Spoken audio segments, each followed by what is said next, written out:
Hello, and welcome back to the Prevention Convention, where we talk about all things related to HIV and AIDS, crush related stigmas, and discuss new ways to prevent HIV diagnoses right in your own backyard. And if you missed out on our previous videos from weeks past, don't worry. We have them all uploaded on YouTube for your convenience, where you can watch them whenever you have free time. But since we're here today, and because we already know what HIV looks like, because we are going to go back and watch those videos, right? Why don't we just learn new ways we can protect ourselves from HIV diagnoses? And what is the best way to prevent HIV? Abstinence, right?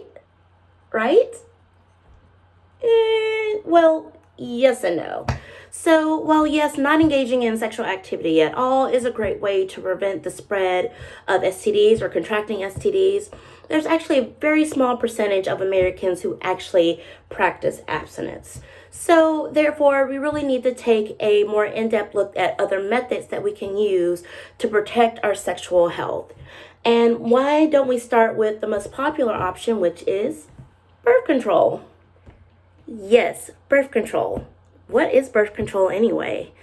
Well, quite simply, it is how to prevent unplanned pregnancies, but some birth controls, thankfully, also protect a person from contracting STDs such as HIV.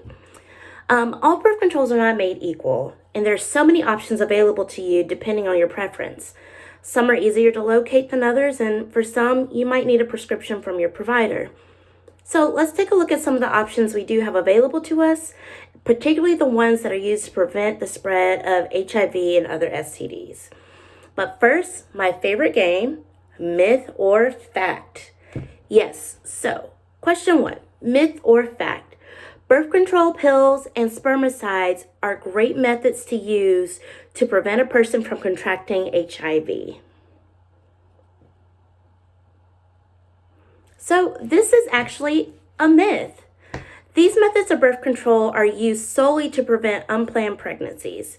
In order to protect yourself from STDs such as HIV, a barrier is going to be needed to block sperm and vaginal fluid from interacting with another person's body.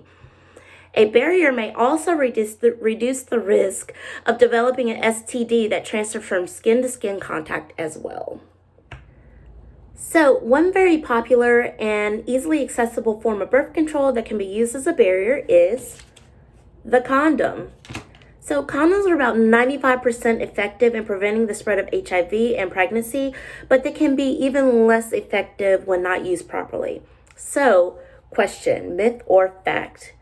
Doubling up on condoms, meaning using more than one condom at a time, can be more effective. So this is actually a myth. Using more than one condom at a time may actually cause too much friction, which causes the condoms to break. This will leave you exposed to potential risks such as contracting STDs. So only use one condom at a time and always throw the used one out. Definitely do not reuse old condoms ever. If you're going to engage in a new sexual encounter, always grab a new condom. So condoms are great because they are inexpensive and can be found virtually anywhere you shop. So you can find them from your grocery store, you can find them from local convenience stores, pharmacies have them, dollar stores have them, Target and Walmart too. But if for some reason you cannot afford condoms, or maybe you have a little hesitation in purchasing from a local grocery store or other stores around you, you can find them free of charge at local nonprofits such as Planned Parenthood and, of course, yours truly, Hope House. You may also find them at your local health department, and maybe your local medical provider may have them available for you as well, free of charge. There are no questions asked and no ID will be needed, so virtually anybody can go obtain these condoms if needed. Condoms are so versatile to fit almost anybody's needs. They come in a variety of brands and sizes, such as your regular condom and your magnums. Some come in various flavors, such as this one, which comes in strawberry, but they may also come in flavors like chocolate and vanilla and mint.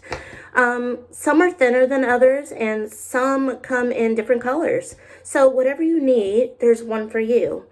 Also, if you're allergic to latex, there are other condoms available, such as the lambskin condom. However, lambskin condoms are not as effective as latex condoms. In fact, the CDC recommends that you do not use lambskin condoms to prevent the spread of STDs and HIV. So always use plastic condoms or latex condoms when engaging in sexual intercourse to prevent the spread of STDs. Condoms also come in gender variations as well. There's some condoms that are meant for males to wear, which are the ones we're usually used to, and there's some for females available as well. They're called internal condoms. The female condoms are cool because females can wear them for several hours before a sexual encounter, and they're almost just as effective as a male condom. There are some other barriers that can be used, and we'll go into those right now.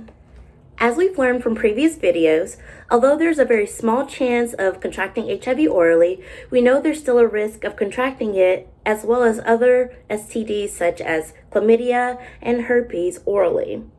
A barrier is still needed in order to reduce the risk of contracting STDs. So this can be done by using a regular male condom, or you can use a dental dam such as seen here. A dental dam is a large piece of latex that lays over the genital area of a female or on the anal area for oral sex. Dental dams can usually be found anywhere that male condoms and female condoms are sold, but if you do not have access to those things, you can do as I've done here by cutting open a male condom down the middle using scissors. You, of course, want to be very careful when using this method because if there's any rips or tears in the condom area where it goes over the genital area, you may be at risk of contracting those STDs orally. So now let's look at other options that we can use to prevent the spread of HIV. Can you think of any? If not, I'm about to roll them out for you. So lubrication is another great method to use to prevent the spread of HIV. And you're probably a little confused as to why. But lubrication is great because it helps to prevent breakages in condoms during intercourse and also prevents tears in the skin in which bacteria, STDs, and yes, HIV also have access. Lubrication should be used in conjunction with condoms, but if you're in a monogamous relationship or you choose not to wear protection, there are other options available to you that can reduce your risk of contracting HIV. Another one would be getting tested regularly. Getting tested regularly will help you know where you are and where your partner stands when it comes to your sexual health. The CDC recommends you getting tested at least one time a year, but you may think about getting tested a little bit more often depending on your risk factors.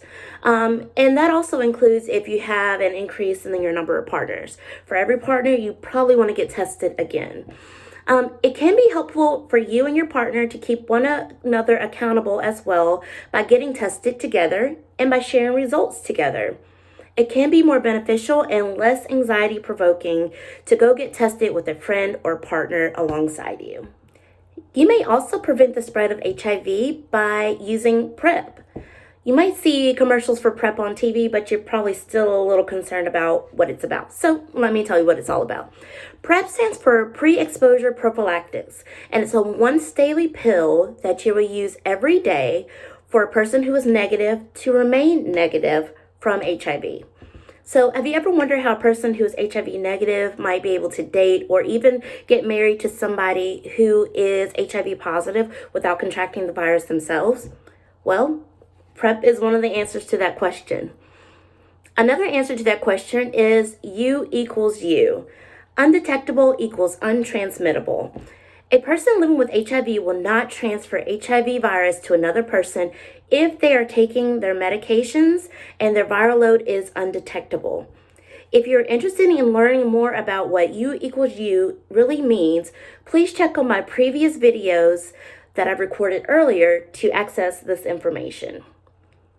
And what about if you're in a sexual relationship with somebody who is HIV positive, or maybe you don't yet know their status, but say the condom breaks, or maybe you forget to put one on? Well, if you've been exposed and it's within the first 72 hours, there is an answer to your question. There is something that you can do. There's something called PEP, And PEP is a 28-day medication regimen that can be taken within the first 72 hours after exposure to prevent you from contracting the HIV virus. Also, if you are living with HIV yourself or you know somebody who is living with HIV, sometimes having an accountability partner can help to ensure that you living with HIV are taking your meds as prescribed and attending those medical appointments as scheduled. This way you can ensure that you and your partner are both staying as healthy as possible. And lastly, remember that knowledge is power. The best way to maintain your sexual health is through knowledge. The more you know about HIV and HIV prevention methods, the more you can ensure that you're becoming as healthy as possible. And the more you know, you'll also be able to share your wealth of knowledge with others around you so that others around you too can be as healthy and as safe as possible. So always remember, with knowledge, there is power. The more you know, the more you grow. And that is it for me today, everybody. Thank you for joining in with me. I will leave some links to some resources below if you have any more questions about PrEP or PEP or anything that we talked about today, including my information. As always, you are welcome to contact me by phone, or you can contact me by my email below. And I just hope you all stay safe during this winter weather, and I hope to see you all soon. Stay warm. Bye.